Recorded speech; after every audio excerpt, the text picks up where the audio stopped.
Hello everybody and welcome to the Quilter's Apothecary. Today I want to cover oiling your machine.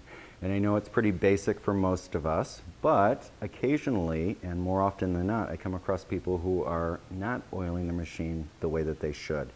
Most of the time for our machines we use this type of oiler, which is wonderful. I actually use this as a refill, and what I prefer to use is a nice syringe oiler. One of the little plastic guys so that you can squeeze out as much as you want. I like this because with the syringe applicator you can go in and get it wherever you want to get it. It's going to go where it needs to be, as opposed to this thicker tubing which gives you a lot of oil but it doesn't always get it where you need it. And so you want to be very cautious about where you're putting your oil because hook assemblies are expensive. Typically I change my hook assembly about every 2 to 3 years as needed. But I know that I can keep mine lasting a lot longer as long as I'm doing proper maintenance on it. So let's talk a little bit about your hook assembly. Your hook assembly, which your bobbin case goes into, that's what's under your machine that you snap your bobbin case into on that side, has 2 parts typically. Now on this particular hook assembly, this inner part is Teflon. And then we have our hook. And then you have the outer core which spins around. Now where you're actually trying to get your oil is in between the 2 parts so that you're well lubricated and you're not putting wear between those 2 parts.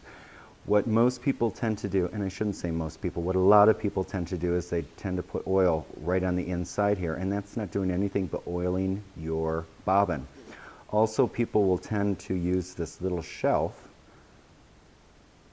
on that second part, and they'll put a few drops on there and they'll think that they're actually putting enough oil on there. Frankly, I don't believe that you can over oil your machine.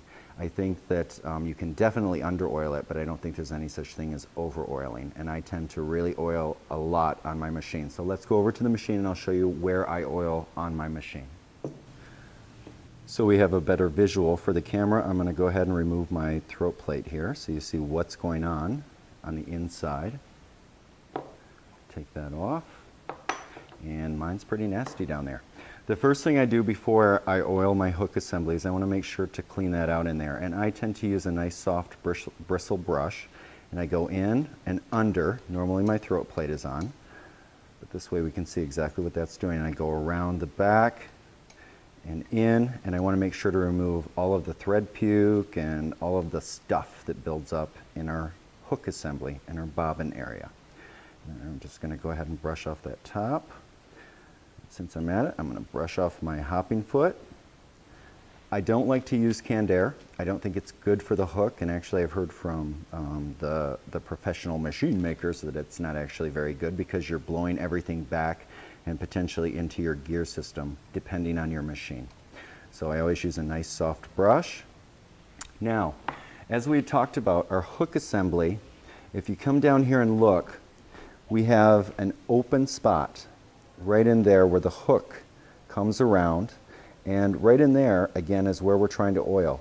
What I find a lot of people doing is that when they oil, they tend to rotate their wheel so that this little finger is sticking out, and they'll just put a couple of drops right up against that black or Teflon inner hook portion, and mine it's Teflon.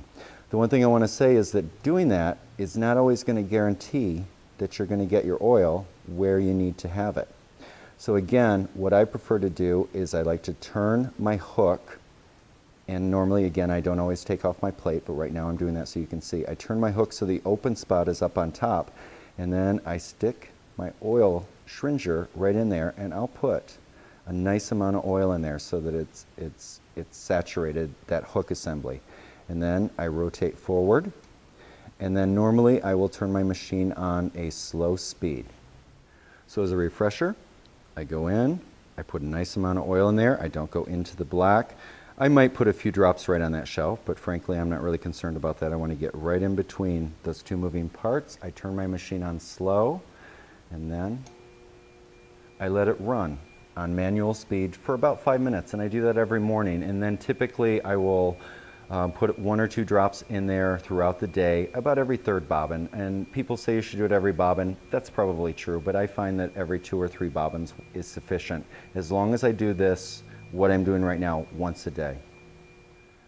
After I've oiled my machine and I let it run for about 5 minutes, I'll grab a Q-tip and I'll go into that bobbin area and I will just sop up all that excess oil. I know my hook's oiled well, and now I'm just going to clean a little bit of that excess oil. And I do that again every morning and then put a few drops in throughout the day. But I'll always go in after I oil and sop up the excess.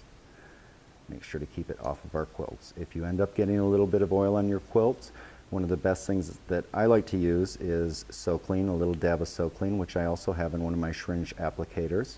The other thing is you could use Clear Dawn. Make sure you don't use the blue stuff and just put a drop right on the oil spot.